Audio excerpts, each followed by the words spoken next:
I remember the heat first, thick and sour, like breath against glass, clinging to my skin and seeping into my dress, the kind of summer heat that made everything slow. The clinking of ice in plastic cups, the buzz of wasps circling the half-eaten cake, the heavy silence that followed laughter like a second shadow. I stood at the edge of the backyard, holding a gift bag with trembling fingers.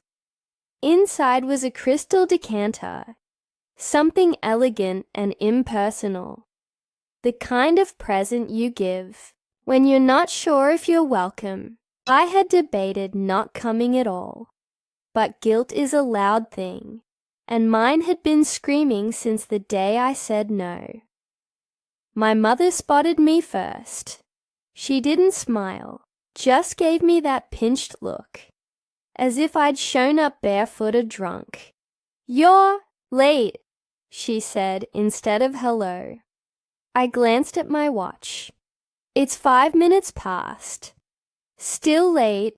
She turned before I could answer, her perfume lingering in the air. The same gardenia scent she wore when I was a child, now curdled with something colder. Jason didn't acknowledge me. He stood in a loose circle of guests near the grill, one arm around his fiancée, the other gesturing dramatically as he told some story. I watched him laugh, that fake rehearsed laugh I knew by heart, and I wondered if he had ever truly been my brother, or if I had invented the bond to survive our childhood. No one offered me a chair. I hovered near the drink table, sipping warm lemonade and feeling the sweat pool behind my knees. Around me, family friends and distant cousins mingled like everything was normal. No one mentioned the calls, the texts, the weeks of silence after I refused to help out by signing over my condo, the one I bought after working 80-hour weeks, skipping vacations, eating canned soup to save every dollar. They said it would only be temporary, that I could trust Jason, that family meant helping. But I'd heard trust used as a weapon before, and I had finally learned how to say no. I should have left when the speeches started. I felt it coming like a change in barometric pressure. The silence between sentences, the pause before the blow. My father took the microphone. His tie was too tight, his cheeks red from whiskey. He cleared his throat. "I want to thank everyone for coming to celebrate Jason and Erin." Scattered applause. I shifted my weight, heart thudding. And I especially want to thank those in this family who always do what's needed, who understand what loyalty looks like, people who support each other. My name wasn't said, but it didn't have to be. He looked at me then, right at me. Some people here have forgotten what it means to be family. I stood. I didn't plan to, but my legs moved on their own. "Dad," he cut me off. "I think it's time to ask. Leah, are you going to step up? Or is your condo more important than your brother's future?" Gasps, then silence. All eyes turned. I felt a dozen invisible hands pushing me toward an answer, toward shame. My mouth was dry. "I've already said no. I'm not signing it over. I'm sorry, but..." Jason surged toward me. "You selfish bitch." And before I could even flinch, before I could raise a hand or say his name, something cracked across my face. It wasn't his hand. It was hers, my mother. The slap rang louder than the microphone. My skin burned, a white-hot sting spreading across my cheek like wildfire. I blinked hard. No one moved. No one stopped her. My breath caught in my throat. I looked at Erin, his fiancée. Her eyes dropped. I looked to my cousins. They turned away. My father set down the mic like nothing had happened. And that was the moment, not the slap, the silence after, the collective agreement that I deserved it. I dropped the gift bag by the table, the tissue paper spilling like petals, and walked through the crowd like a ghost. My feet moved slowly but deliberately, pressing into the grass I once played on as a child, barefoot and giggling before I knew what kind of family I had. My car door shut behind me with a hollow thunk. I didn't cry, not yet. I just stared at my reflection in the rearview mirror. A red mark bloomed across my cheek, like a warning. I drove home in silence, my hands stiff on the wheel, my breath shallow. I didn't change clothes, just kicked off my shoes, collapsed onto my sofa, and stared at the ceiling for a long time. Then I got up, walked to my desk, turned on my laptop. Their house, the one they live in, the one they've called ours, for 25 years. I pulled up the documents I hadn't looked at in ages. Dusty PDFs, legal agreements from when I helped them refinance during the 2008 crisis. And there it was, my name on the deed, my signature. They never removed me. They tried to take what I built, but they forgot whose name was written in inks.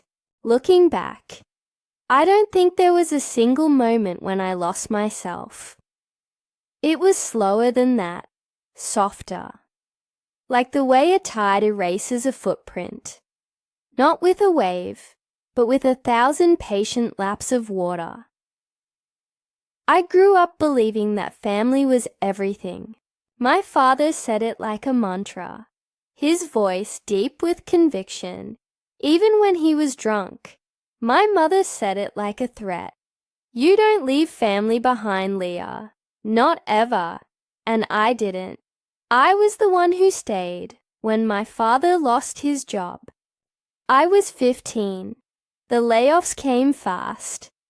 2 weeks after Christmas. I remember the way he stopped wearing cologne, stopped shaving. The house smelled like something forgotten. Canned soup, sour laundry, tension.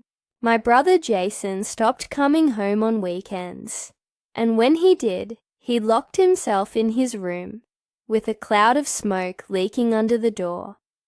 Mom cried in the kitchen almost every night, but only after she yelled. I became a shadow, moving, quietly, doing homework with headphones in, cooking dinner when no one else would. I ironed my father's shirts for job interviews he never went to. I picked up after Jason's messes and tiptoed around my mother's moods like they were landmines. I learned how to survive inside a house that always felt one insult away from collapse. By 17, I was working part-time at a diner, stuffing tips into a shoebox under my bed. I got a scholarship to a state college.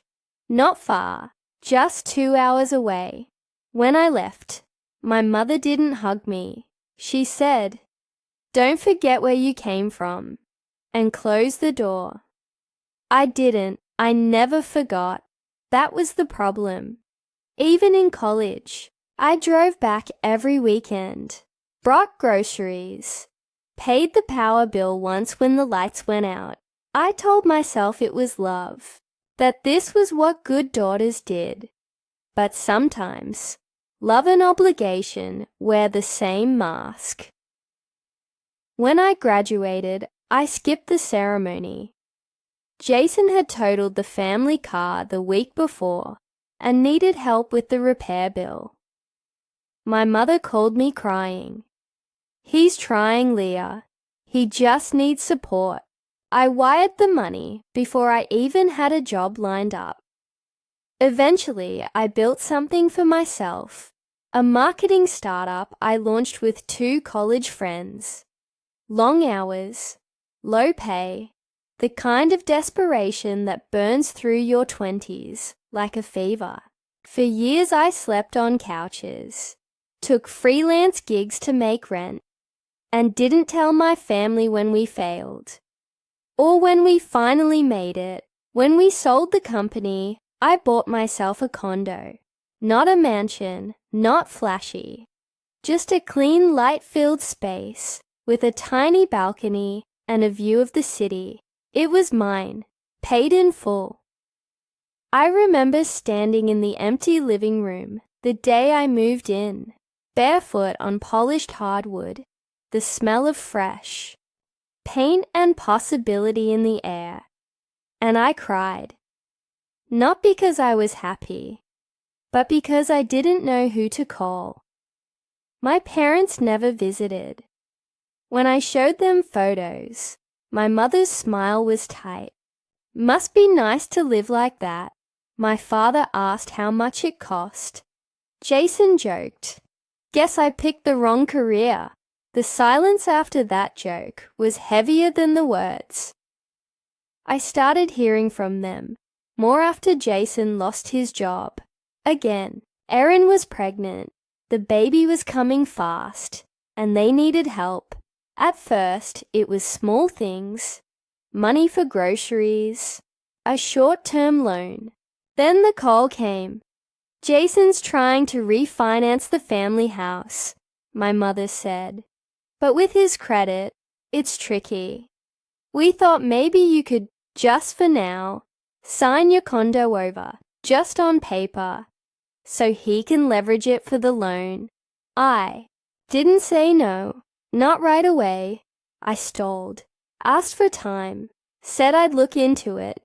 But the truth was, something inside me curled up at the thought. They kept calling.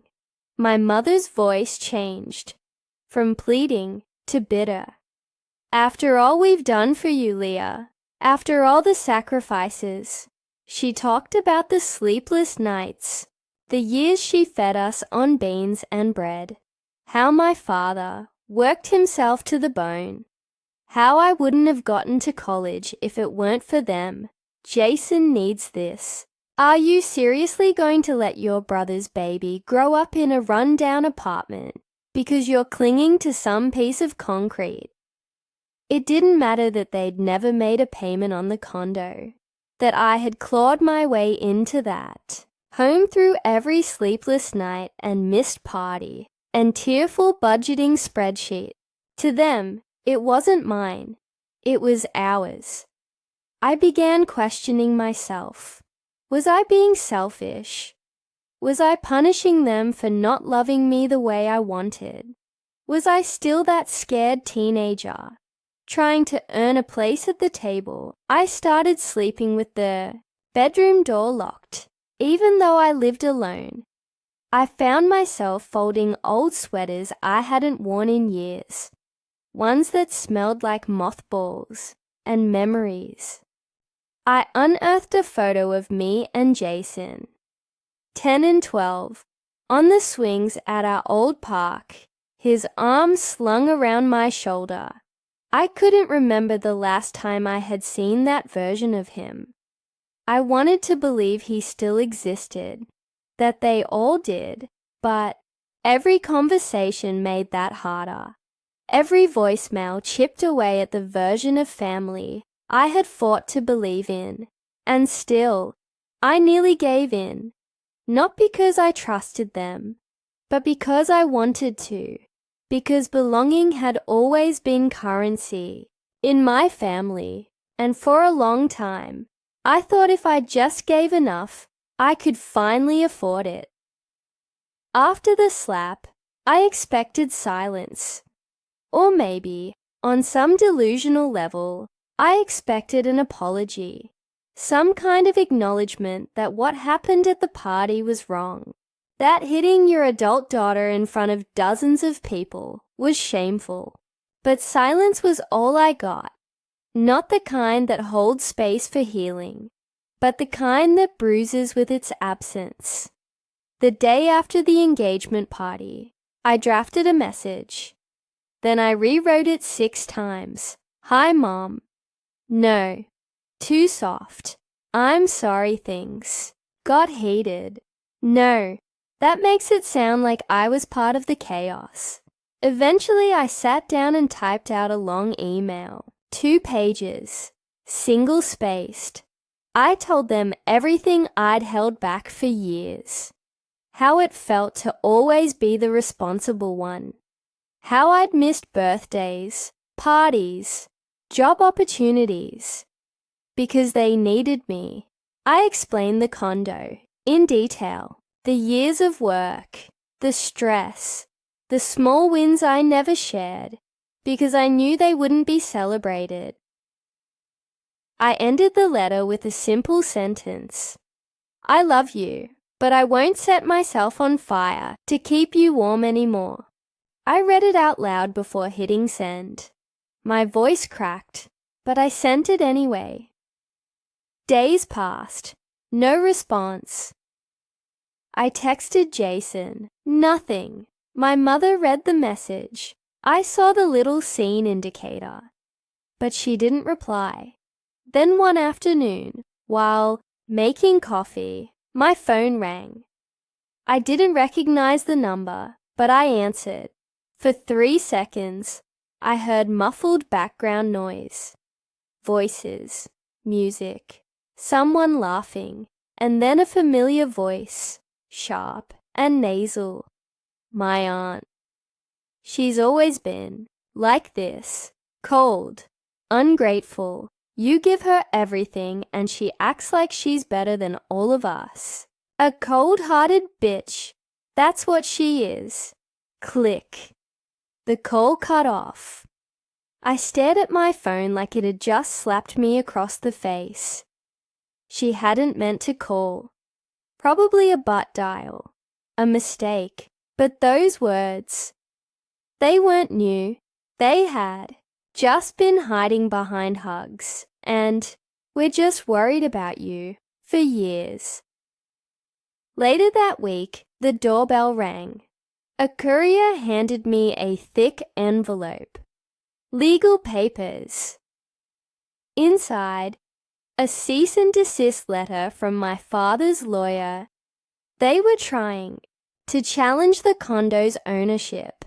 Something about co-mingled family funds and verbal agreements. My name was spelled wrong in 3 places. But the scariest part, attached was a copy of my signature on a blank contract, a real one.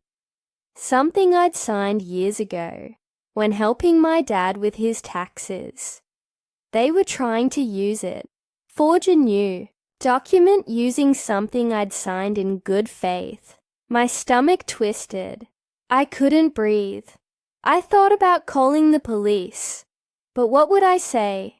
My family's emotionally blackmailing me and might be committing fraud. I wasn't even sure what was illegal and what was just evil. I booked a therapy session for the first time in years. My therapist, Dr. Lacey, was calm, her voice like warm honey.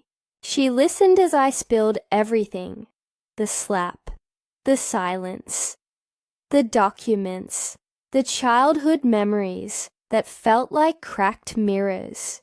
You were never taught boundaries, she said gently. So you think having them now makes you bad. But it doesn't. It means you're finally waking up. Waking up. That's what it felt like. And waking up, it turns out, hurts like hell. My job started slipping. I missed deadlines. I snapped at co-workers. I stared blankly at my computer for hours. People around me didn't understand. They thought I was spiraling over money, I wanted to scream at them. This isn't about a condo. This is about never being allowed to say no. Friends stopped calling, not out of cruelty, but because they didn't know what to say. Or maybe because they were tired of hearing the same story with no happy ending. Then one Friday afternoon, I got a letter, handwritten, no return address. I recognized the script immediately. My mother's sharp, slanted handwriting that looked like it had been carved into the paper with a blade. Inside was my old childhood necklace, a thin silver chain with a tiny heart locket. The back was cracked. The hinge didn't close all the way anymore. I'd worn it for years in middle school. The only gift my mother had ever given me without a comment attached. And there was a note, just 4 words, written beneath the necklace. Don't bother coming home. I dropped it on the floor like it burned. I don't remember walking to the kitchen. I just remember the sound. The primal guttural scream that tore out of me. It came from somewhere deep, a place I had locked up years ago. I screamed into a pillow until my throat went raw. I threw the necklace against the wall. I slashed through an old family photo album with a pair of scissors, the blades trembling in my hands. Each cut felt like severing a lie I had told myself. They love me. They care. I matter. I disappeared. Not in some dramatic movie scene kind of way. There was no suitcase flung into the trunk. No yelling into the night. Just a quiet leave of absence, submitted to HR with a forged smile. A few auto-pay settings updated, and my phone number changed without ceremony. I left the city before sunrise. The Airbnb was a tiny cottage, tucked behind a row of overgrown hydrangeas. In a coastal town I only remembered visiting once as a child, 2 hours from everything I used to call my life. The place had chipped paint on the porch and salt in the air, and I paid for the first month up front. When I arrived, I didn't unpack. I didn't even look in the mirror. I locked the door, curled under the faded quilt on the twin bed, and let the silence devour me. I slept for 3 days, woke up only to drink water, use the bathroom, and nibble on dry toast or the bruised strawberries I picked up from a roadside stand. My body had been surviving on adrenaline for so long, it didn't know how to just be still. On the 4th morning, I stepped outside. The cliffs weren't far, just past the bookstore and a little garden cafe. I walked there barefoot, still, in the oversized sweater I hadn't taken off in days. The wind hit me like a slap and a kiss all at once. It howled, how I couldn't. It screamed through the grass and over the rocks, tugging at my hair, my sleeves, as if to say, let go already. I stood at the edge and let it. That became my ritual, walking the cliffs, letting the sea winds roar for me.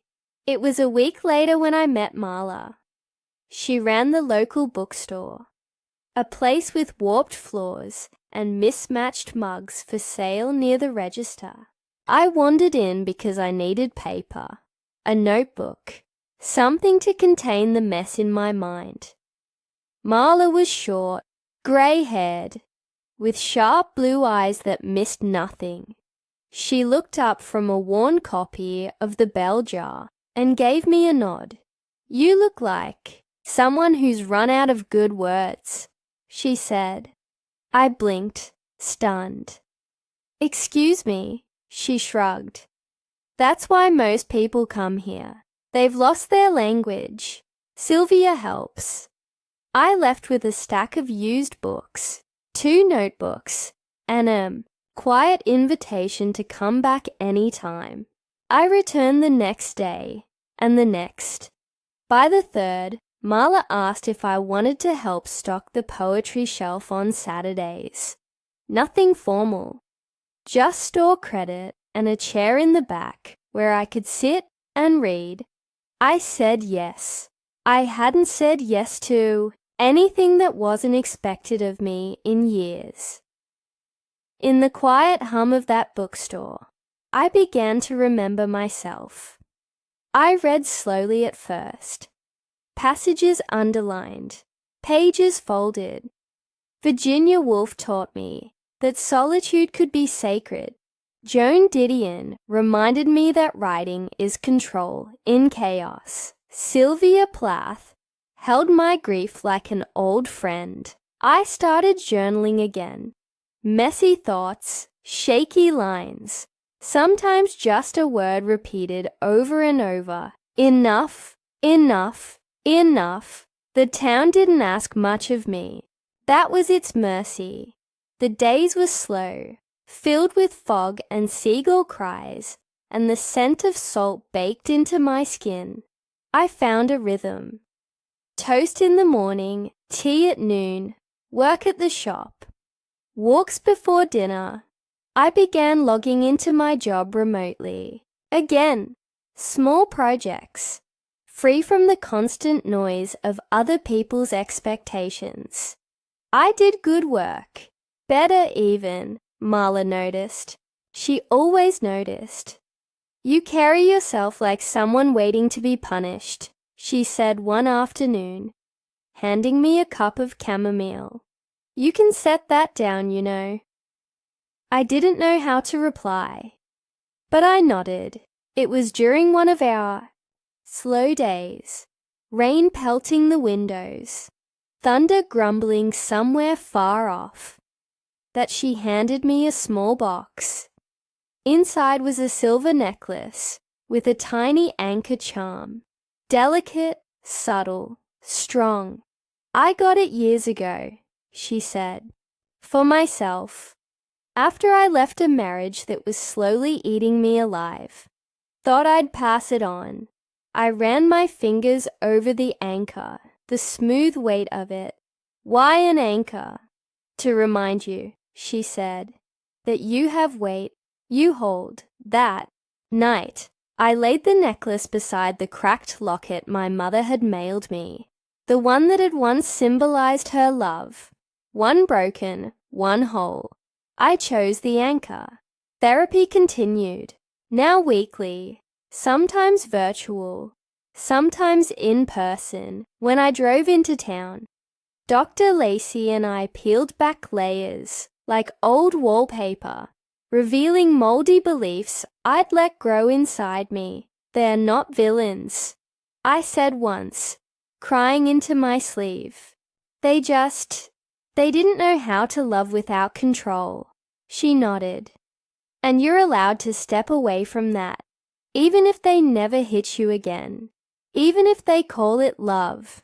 The guilt began to loosen, like a knot unraveling slowly, and in its place, not yet joy, but clarity. I reconnected with Mia, a friend from college I hadn't seen in nearly a decade. She'd messaged me randomly after seeing an old photo I posted of the cliffs. Hey, is that Gorman's Cove? I used to live near there. Want to grab coffee? We met, hugged awkwardly, and by the end of the latte, I had confessed everything. She listened, eyes wide and soft, and then told me her story. How her father stopped speaking to her after. She refused to move home and care for him post-stroke. How her mother said, "You'll regret this when we're dead." How it took her years to realize choosing her own life wasn't cruelty. It was courage. I felt less alone. The symbol of that cracked necklace haunted me less and less. It stayed at the bottom of a drawer now, not as a wound, but a relic, proof of survival. and the anchor. I wore it most days, fingering it when emails from Jason went unanswered, when old family photos popped up in my memories. One morning, after 3 full months away, I woke up early. No reason, just woke up. The sun was sliding in through the blinds in warm golden stripes. The air smelled like pine and distant salt. I poured coffee into a chipped mug I'd grown fond of and stepped onto the porch barefoot. I looked at my hands, at the little calluses from stacking books, at the ink stains from journaling, at the skin, slowly tanning, slowly healing. I was still me, but more mine than I'd ever been. Healing is not a straight line. It's a spiral. Some mornings, I woke with tears on my pillow and guilt sitting on my chest, like an old cat that refused to leave. But slowly, that guilt began to bore me. It was a familiar ache, yes, but not a useful one. What I craved now was clarity, something firm to stand on. So I started digging. It began innocently enough, just organizing old papers on my laptop, trying to sort tax forms and condo documents. But the deeper I went, the more threads began to unravel. I found an unsigned PDF from years ago with my name typed beneath it, my signature forged with shocking accuracy. Then a credit application, one I'd never filled out, denied, cancelled, but still, there, Jason, my brother. At first I couldn't breathe.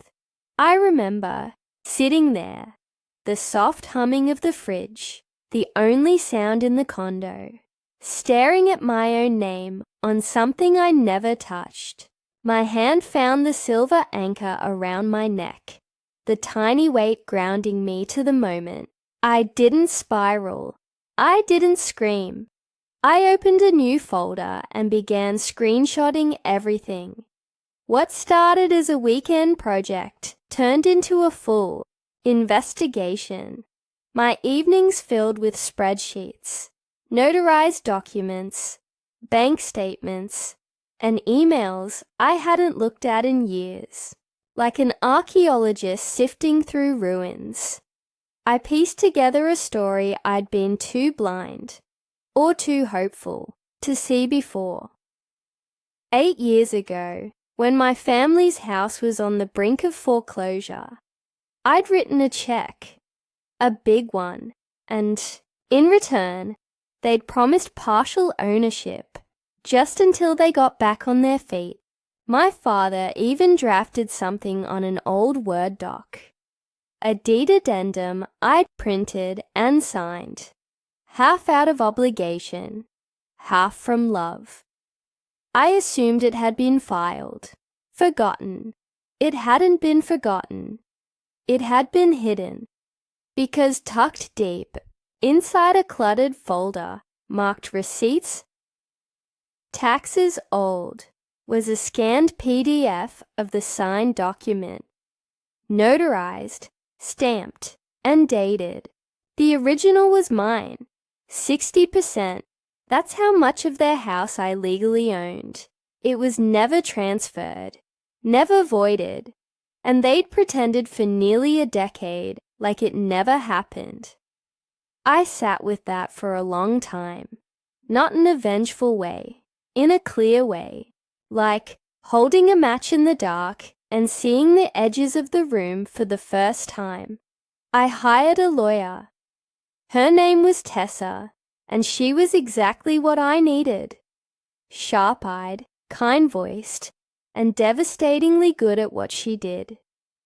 I explained everything. She listened without judgment, just nodded and said, "You're not crazy. You're ahead of them now." We filed quietly, not because I was afraid, but because I had no interest in theater. This wasn't revenge for me. This was justice, boundaries written in legal ink. I secured my condo first, filed the necessary protections to ensure no one could attempt to refinance it under my name again. We froze any false credit lines. We documented the forgery, the financial attempts, the casual cruelty, and for the first time, I stopped hoping they'd call. It wasn't about mending anything anymore. It was about protecting what was mine. That included my peace. There were still artifacts of my old life scattered through the condo. Childhood furniture I'd stored for when Mom gets better, or when Jason gets married. A few heirlooms, handed to me in guilt-drenched moments, meant to pull me closer when they sensed I was drifting. One of them was a ring, my mother's old engagement ring. She gave it to me after Jason's second job loss, pressed it into my palm, and said, "If you ever need to pawn it for family, you'll know what to do." It was never a gift. It was a leash. I took it to a women's shelter in the city. Not just any. A transitional home for women leaving emotional and financial abuse. I handed the ring to the director, a woman with soft eyes and a firm handshake. "I don't need this," I said, "but someone else might need to trade it for safety." She looked at me like I was handing her a lifeline, and maybe, in a small way, I was. The rest? The furniture, the dusty boxes, I listed online. Gone within a week, I used the emptied space to build something new. A soft blue rug, a second-hand desk, and eventually a ring light and laptop stand. I started an online support group. Women like me, quietly estranged from toxic families, all whispering the same thing in different words. Is it still family if it only hurts? We met weekly, shared stories, swapped resources, grieved together, and then we laughed. God, we laughed. About the absurdity of guilt, about being told we were too sensitive, when we had to survive hurricanes made of silence. I wasn't just healing anymore. I was building. Sometimes I would find myself staring at the cracked locket in the drawer. I hadn't thrown it away. Maybe I never would. But I hadn't touched it in weeks. It no longer called to me like a wound. It was just metal now. Just a thing. The new symbol around my neck, the anchor, meant something else. Not the heaviness of family expectations, but the rootedness of self. I touched it every morning before logging into work, before reading emails from lawyers, or pulling up tax filings. It reminded me, you hold, you do not drift. A small symbolic justice happened on a Wednesday afternoon, when my lawyer called to confirm the bank had sent a letter declining Jason's latest attempt to refinance the family house. He'd tried again, without my permission, and this time he was met not with my silence, but a wall of legality. "They'll probably escalate," Tessa said gently. "They may accuse, twist, threaten." I shrugged, staring out the window at the clouds rolling over the cliffs. Let them. The thing is, when you've rebuilt from ashes once, you stop fearing fire. I wasn't afraid anymore. Not of my brother, not of my parents, not of being unloved, because I was starting to love myself. The version of me who once begged to be seen, now stood in her own light. The version of me who cried into throw pillows, now stood with open hands. I didn't want to punish them. That would still be giving them power. I just didn't need them anymore, and that was the real victory. The sky was a soft, bruised blue that Sunday morning, the kind of color that sits somewhere between a wound and a beginning. I parked 2 houses down from the home I used to sleep in, the home where my childhood was both formed and fractured. The driveway still had the crack I once tripped over on my first day of high school. The rosebush under the window was overgrown now, thorns twisting into vines. It was all smaller than I remembered, faded, a little tired. In the seat beside me was the envelope, heavy with finality. My lawyer had delivered it to them by courier 2 days ago, but I hadn't heard a word. That silence told me everything I needed to know, but I still needed to say it to their faces, not for closure, not exactly, for something deeper, for me. I stepped out of the car. The wind pulled at my coat, tangling through my hair. My hand instinctively reached for the silver anchor at my neck.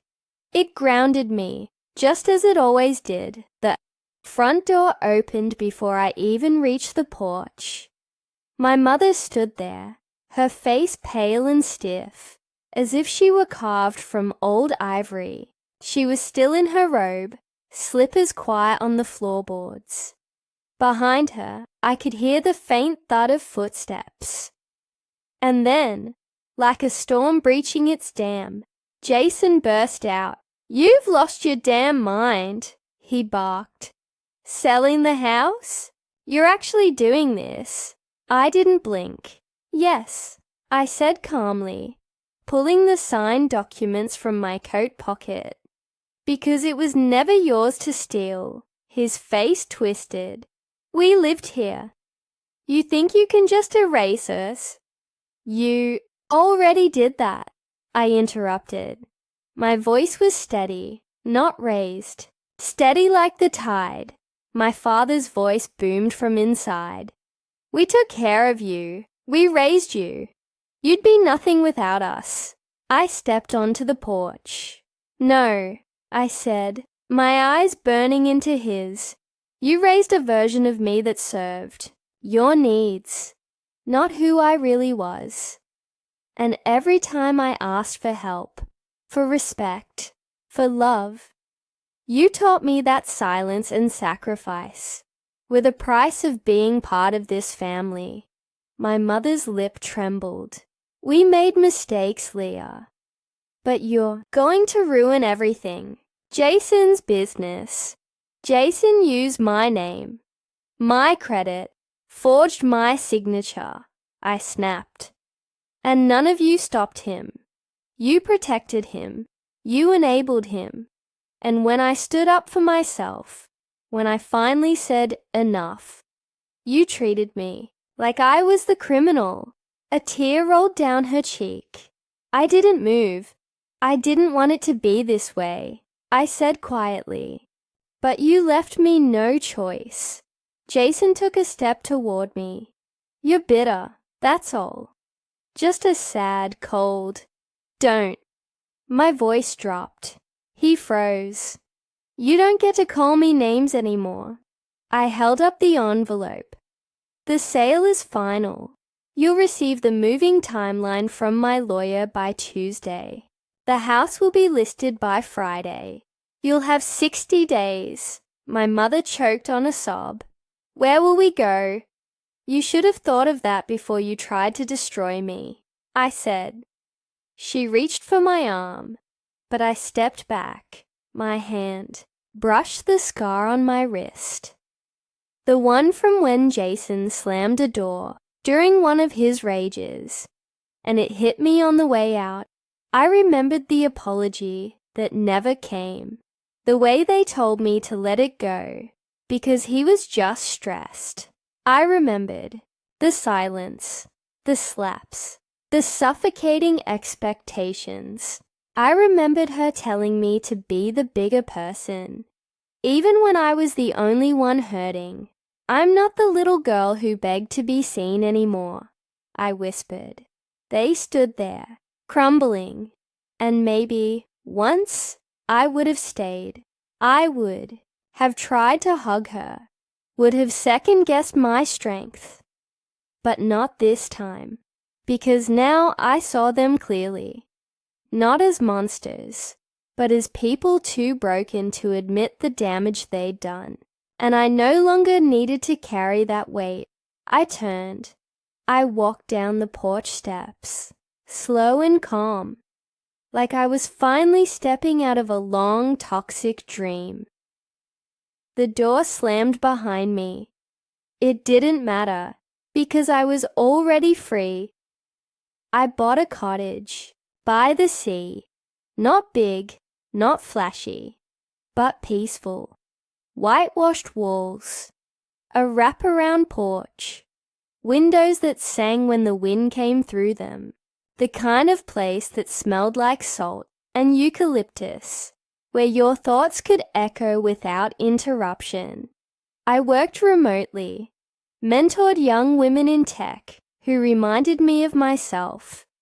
Ambitious, soft-spoken, too used to making themselves small. I told them the things I once longed to hear. Your boundaries are holy. You do not need to bleed to be good. We held group calls from across the world. Women healing from family betrayal, from narcissists, from gaslighting. I watched them bloom. Some mornings I walked barefoot along the shore with coffee in hand. Some nights I let the tide wash up to my knees while I listened to Nina Simone on my headphones. And sometimes, not often, I cried. But it wasn't grief anymore. It was release. The cracked locket was gone now, buried in a shoebox I left behind in the condo. I never opened the last few envelopes from my parents. I didn't need to. I already knew the contents. More blame, more pleas disguised as guilt, but one letter did arrive, forwarded from my old address. It was cream-colored, simple, handwritten, from Jason's ex-fiancée. It read, "Leah, I wanted to thank you. You were right about all of it. I didn't see it until it was too late, but you did. And you tried to protect me when no one else did. I'm sorry you had to walk through fire to prove the truth. But I see you now, and I hope you're free. With love." Mirai held the letter to my chest and sat on the porch as the sun began to rise. The morning light touched my anchor necklace, turning it silver gold. I closed my eyes and breathed deep. I wasn't waiting anymore. Not for apologies, not for justice, not even for love. I was living, and this was home.